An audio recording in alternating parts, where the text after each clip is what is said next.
Welcome to my channel. എല്ലാവരെയും വളരെ ഹൃദയപൂർവ്വം എൻ്റെ ചാനലിലേക്ക് സ്വാഗതം ചെയ്യുന്നു. ആരോഗ്യം സുരക്ഷിതമാക്കണോ എങ്കിൽ നഖം എങ്ങനെ വെട്ടുന്നു എന്നത് പ്രധാനമാണ്. നഖം വെട്ടൽ ഇസ്ലാമിൽ ഫിത്രത്തിൻ്റെ ഒരു ഭാഗമാണ്. ഫിത്ര എന്ന് പറയുന്നത് അള്ളാഹു മനുഷ്യന് നൽകിയ സ്വാഭാവിക ശുചിത്വ ശീലങ്ങളാണ്. ശരീരവും മനസ്സും വൃത്തിയായി നിലനിർത്താൻ ഇസ്ലാം നമ്മെ പഠിപ്പിക്കുന്ന കാര്യങ്ങളുണ്ട്. നബി സല്ലല്ലാഹു അലൈഹി വസല്ലം തങ്ങൾ പഠിപ്പിച്ചതുപോലെ നഖം, മുടി, മീശ തുടങ്ങിയ ശുചിത്വ കാര്യങ്ങൾ 40 ദിവസം കടക്കരുത്. കാരണം നീളം കൂടിയ നഖത്തിൽ അഴുക്കും ബാക്ടീരിയയും എളുപ്പത്തിൽ അടിഞ്ഞുകൂടും.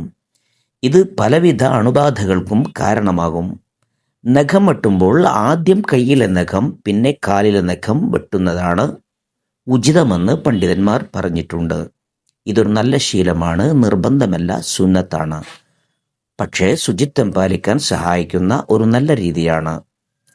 നഖം വെട്ടുമ്പോൾ വളരെ ആഴത്തിൽ വെട്ടരുത്. തൊലി മുറിയുന്ന രീതിയിൽ ചെയ്താൽ വേദനയും ഇൻഫെക്ഷനും വരാം. നഖം നേരെ വെട്ടുക, വളവ് അധികം കൊടുക്കാതിരിക്കുക, പല്ലുകൊണ്ട് നഖം കടിക്കാതിരിക്കുക. ഇത്തരം ശീലം ഒഴിവാക്കണം. കാരണം നഖത്തിലെ ചെളി വായിലൂടെ ശരീരത്തിനകത്തേക്ക് പോകാനുള്ള സാധ്യത കൂടുതലാണ്. നഖം വെട്ടാൻ ഉപയോഗിക്കുന്ന നെയിൽ കട്ടർ എപ്പോഴും വൃത്തിയുള്ളതായിരിക്കണം. മറ്റുള്ളവരുമായി ഇത് ഷെയർ ചെയ്യുന്നത് കഴിവതും ഒഴിവാക്കുക.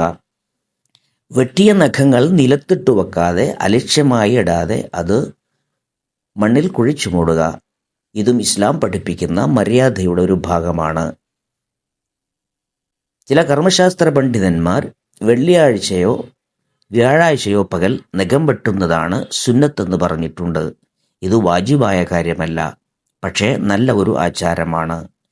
ഇസ്ലാം നമ്മെ പഠിപ്പിക്കുന്നത് വെറും ആരാധന മാത്രമല്ല, ആരോഗ്യവും ശുചിത്വവും ജീവിതത്തിൻ്റെ ഭാഗമാക്കാനാണ്.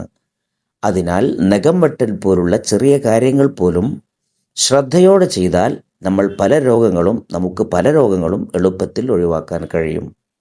ഇസ്ലാം പഠിപ്പിക്കുന്നത് ശുചിത്വം തന്നെയാണ്. ആരോഗ്യം അതിൻ്റെ ഒരു ഫലമാണ്. ഈ അറിവ് മറ്റുള്ളവർക്ക് കൂടി ഷെയർ ചെയ്യുക. ഈ അറിവ് നിങ്ങൾക്ക് ഇഷ്ടപ്പെട്ടുവെങ്കിൽ ലൈക്ക്, ഷെയർ ആൻഡ് സബ്സ്ക്രൈബ്.